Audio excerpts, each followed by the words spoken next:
रविदास जी को पंजाब में रविदास कहा जाता है। उत्तर प्रदेश, मध्य प्रदेश और राजस्थान में उन्हें रैदास के नाम से ही जाना जाता है। गुजरात और महाराष्ट्र के लोग रोहिदास और बंगाल के लोग उन्हें रुईदास कहते हैं। कई पुरानी पांडुलिपियों में उन्हें रायादास, रैदास, रेमदास और रोदास के नाम से भी जाना गया है।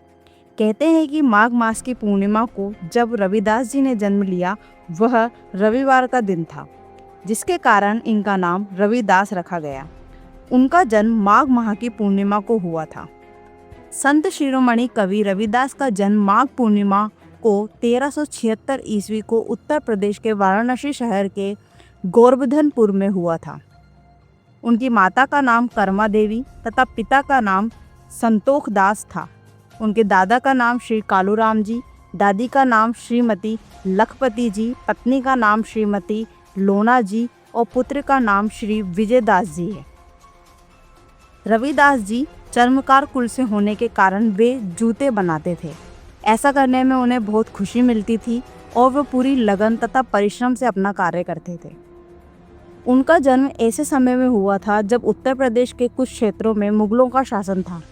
चारों ओर अत्याचार, गरीबी, भ्रष्टाचार व अशिक्षा का बोलबाला था। उस समय मुस्लिम शासकों द्वारा प्रयास किया जाता था कि अधिकांश हिंदुओं को मुस्लिम बनाया जाए।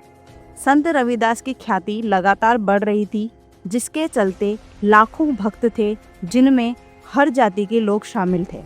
यह सब देख एक परिद्ध मुस्लिम सदना पीर को उनको मुसलमान बनाने आया था।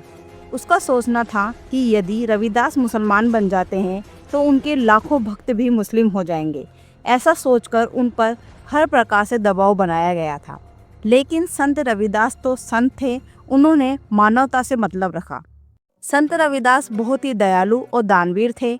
संत रविदास ने अपने दोहों व पदों के माध्यम से समाज में जातिगत भेदभाव को दूर कर सामाजिक एकता पर बल दिया और मानववादी मूल्यों को नींव रखी।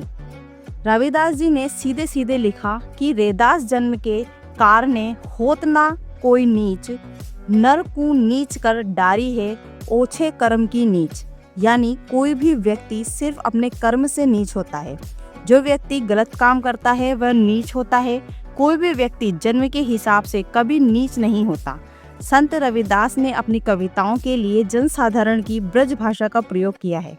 साथ ही इसमें अवधी, राजस्थानी, खड़ी बोली, रेखता यानी उर्दू, फारसी के शब्दों का भी मिश्रण है।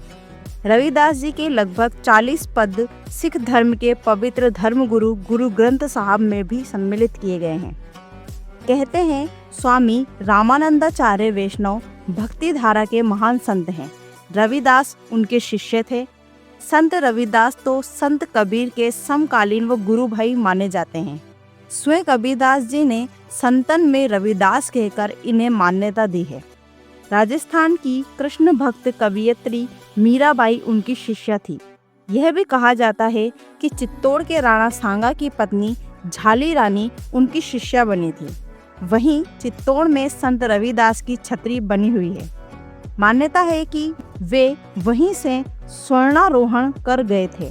हालांकि इसका कोई आधिकारिक विवरण नहीं है, लेकिन कहते हैं कि वाराणसी में 1540वीं ईस्वी में उन्होंने देह छोड़ दी थी। वाराणसी में संत रविदास का भव्य मंदिर और मठ है, जहां सभी जाति के लोग दर्शन के लिए आते हैं।